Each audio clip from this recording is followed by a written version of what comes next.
Hello everybody, welcome back to the show, and today we are talking about Gravity Falls for the second time on this channel, actually.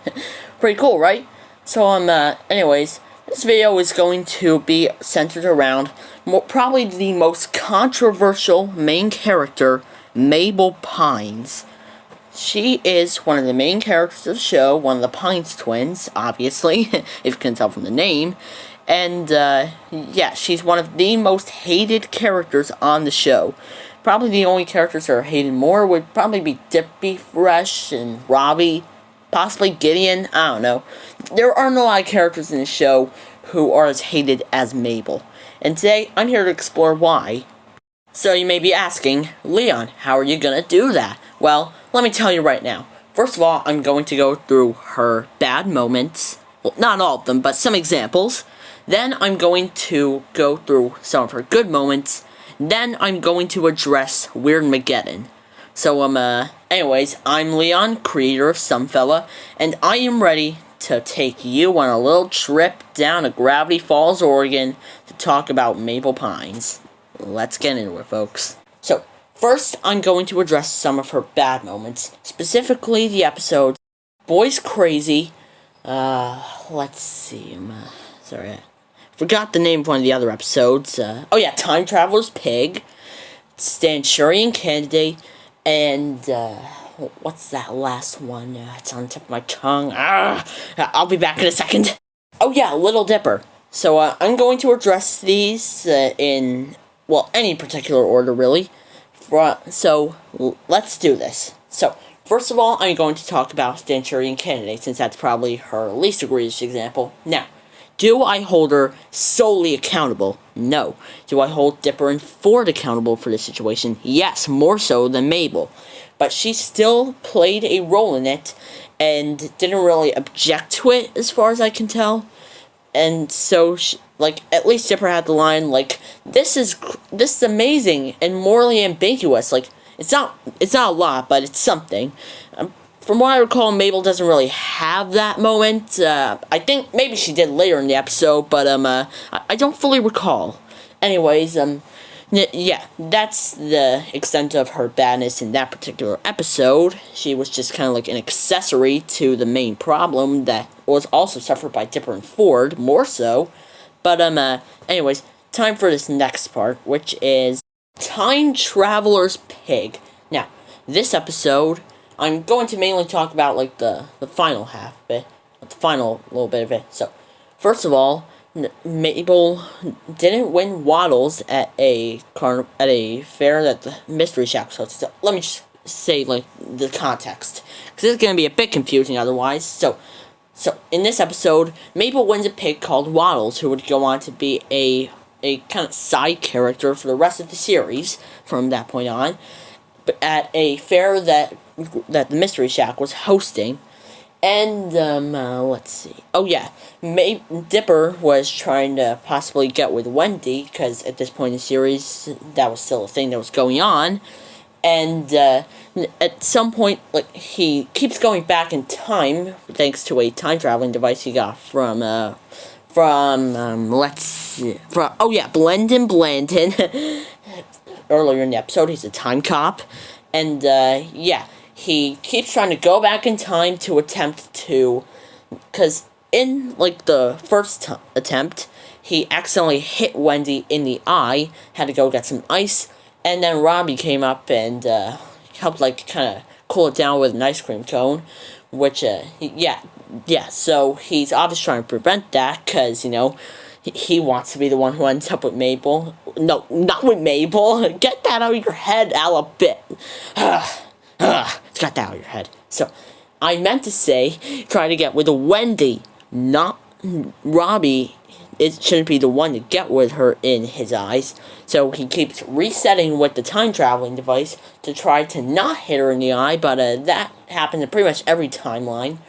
And, sorry, 1 second. So, and then Mabel wins a prize, wins a pig as a prize for, I think, guessing the average weight of either a pig or a baby pig, and names him Waddles. And in one of these timelines, Mabel helps with, making sure Wendy doesn't get hit in the eye, and so doesn't end up winning Waddles. Instead, that goes Pacifica, which, by the way, let me clear this up for you. Mabel barely knew Waddles. Like, she won him at a fair and then knew him for, 5 minutes max, assuming that we're not counting, the extra timelines.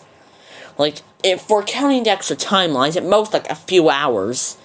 And when she doesn't win him, which, keep in mind, she could probably, put a stick, because, she was lifting up, what was it, a gutter on the Mystery Shack, so she could have placed, a stick or something, or maybe a rock, I don't know, to hold it up in the meantime, while she went to go get Waddles, and, she didn't know what Pacifica was gonna do with him, sure, she doesn't like her, but they've interacted in, 2 episodes thus far in the series.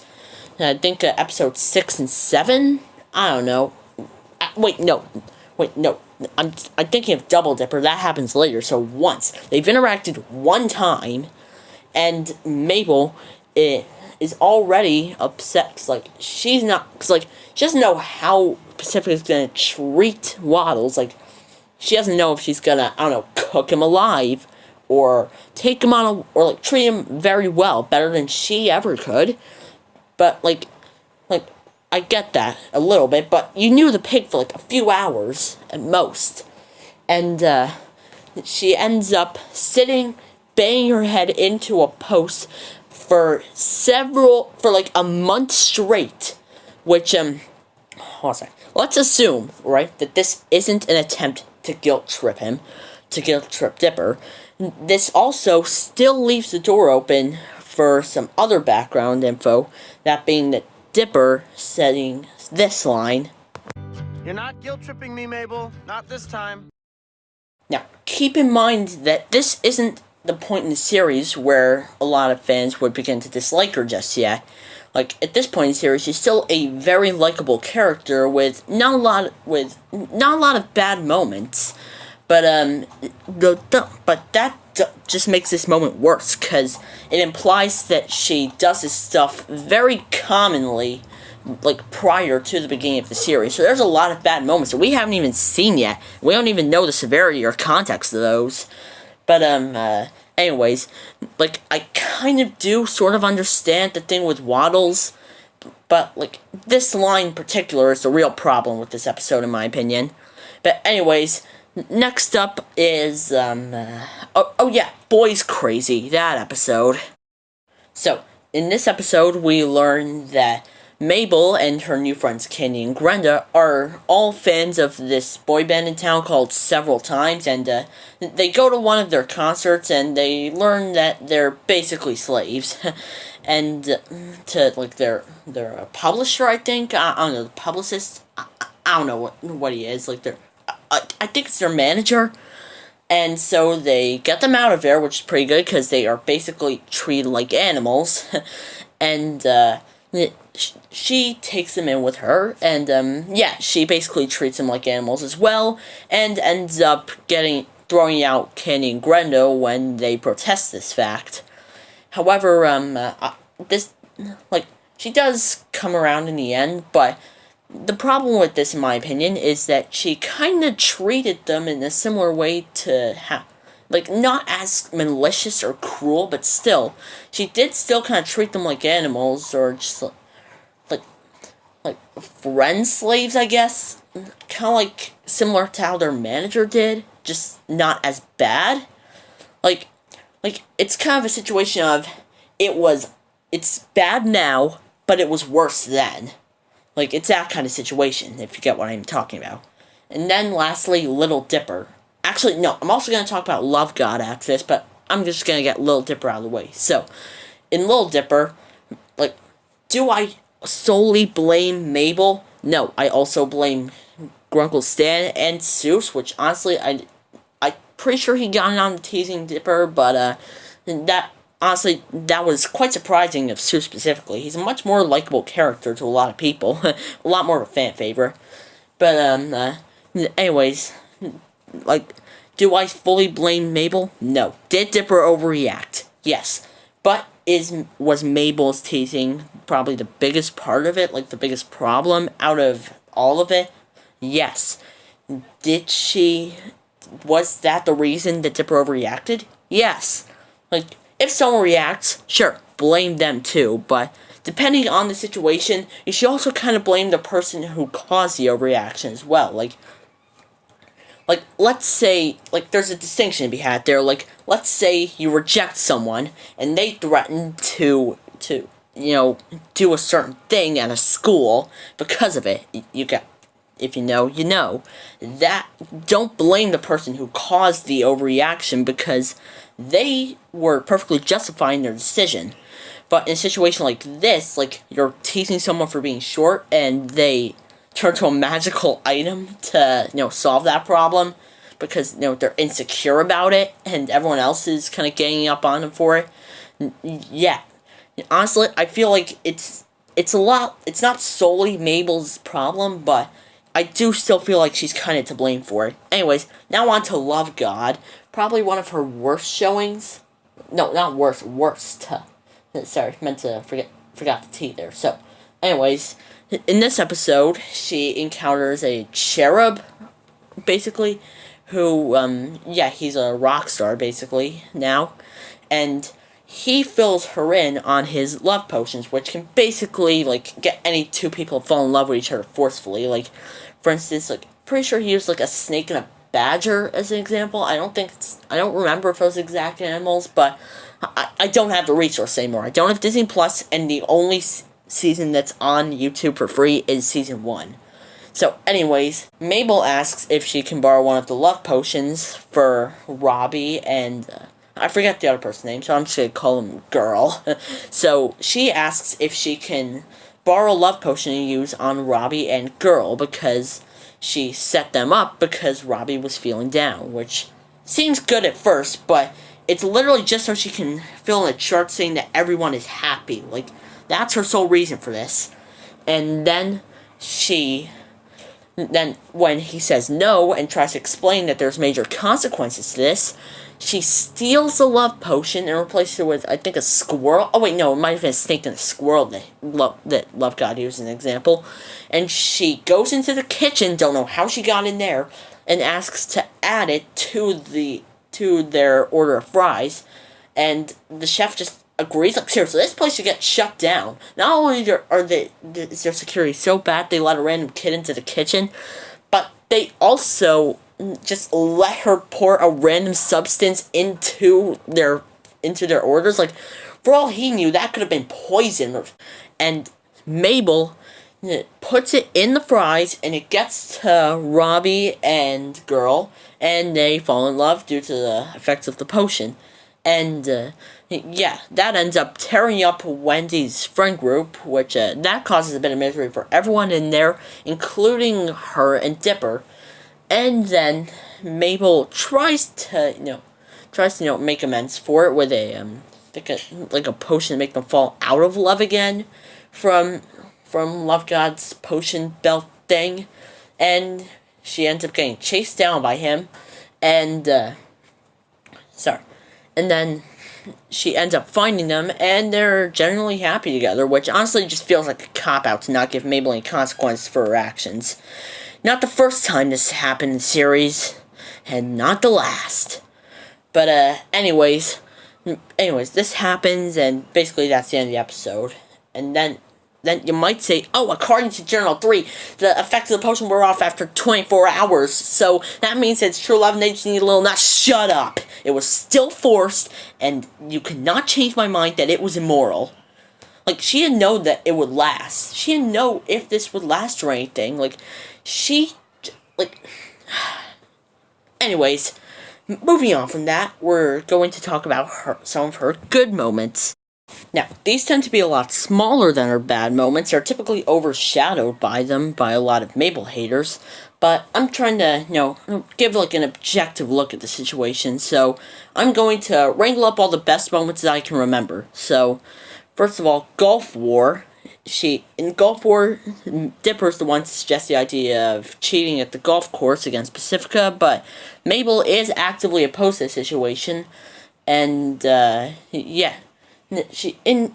while she did eventually go along with it, she did have a good reason to. Just listen to this quote and tell me you're not convinced. Pacifica's rich, Mabel. She's cheating at life.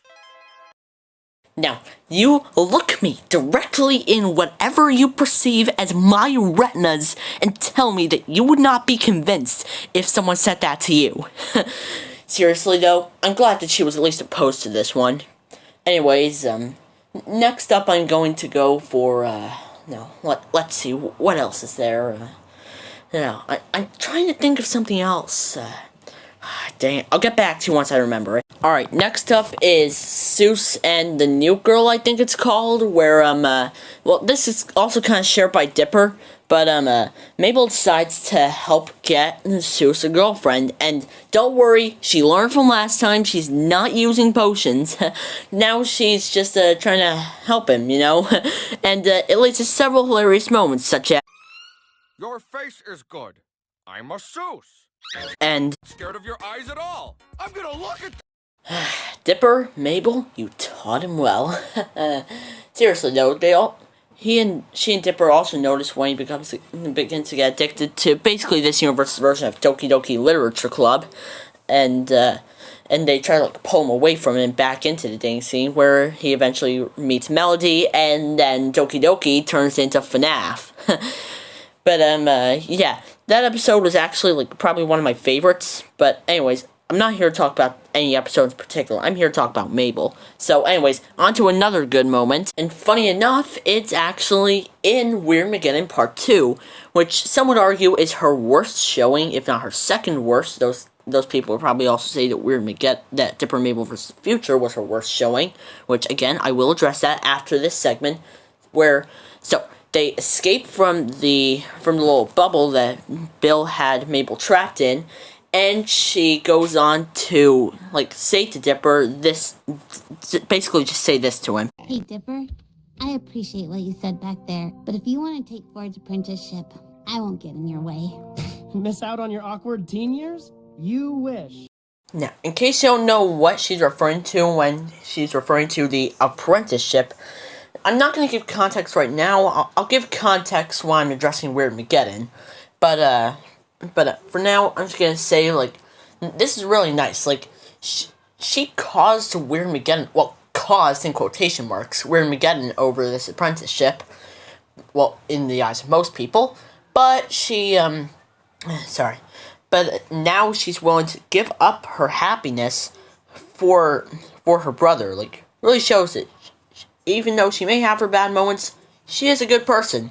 Anyways, now to address what some people see as the worst moment she's had in the series. Just a little more summer. Now listen here, you one lifespan, 3-dimensional, 5-cent skin puppets. This is not an example of Mabel being a bad character. A lot of people would like to argue with me on that, but hear me out. So, let's go over the episode first. So, throughout the entire episode, Mabel has been trying to get people to come to her 13th birthday party with her and Dipper there. So she went to invite Candy and Grenda, but they had to head back home, so they couldn't make it. And then she went to invite Wendy, but then she realized how terrible high school was going to be when, hormones flying everywhere, everybody hating each other, and, that basically it was all going to suck. So, throughout the entire episode, she's been realizing, these people can't come to my party, and, the future is gonna be absolutely horrible. And so she's realizing, and so when she realizes that Dipper is taking an apprenticeship with Ford to, explore Gravity Falls with him after the summer ends, and Dipper accepts, she realizes that she's not gonna have her brother there to, actually, let's go into the Book of Bill for a second. So, let's go into the dream segment. So, Dipper and Mabel's parents were actually arguing prior to the series, and they sent them back they sent the two of them to Gravity Falls so that they didn't have to, use their inside voice while arguing. So, and so she realizes that she's not gonna be able to. So when she goes to high school, everything's gonna suck, and at home she'll have to deal with her arguing parents, or in another case, being split between two houses, because they might get a divorce, and like she won't even have Dipper there to get through it like she did before the show. So it's just gonna be even worse when she gets back. So honestly, she was very emotionally driven and wound up running out with the wrong bag. So she took the rift with her, and well, here's the problem that a lot of people have with this scene. So she hands the rift over to Blendon. Actually, no, she hands it over to Bill Cipher, disguised as the time traveler Blendon Blandon. Remember him from earlier? And so,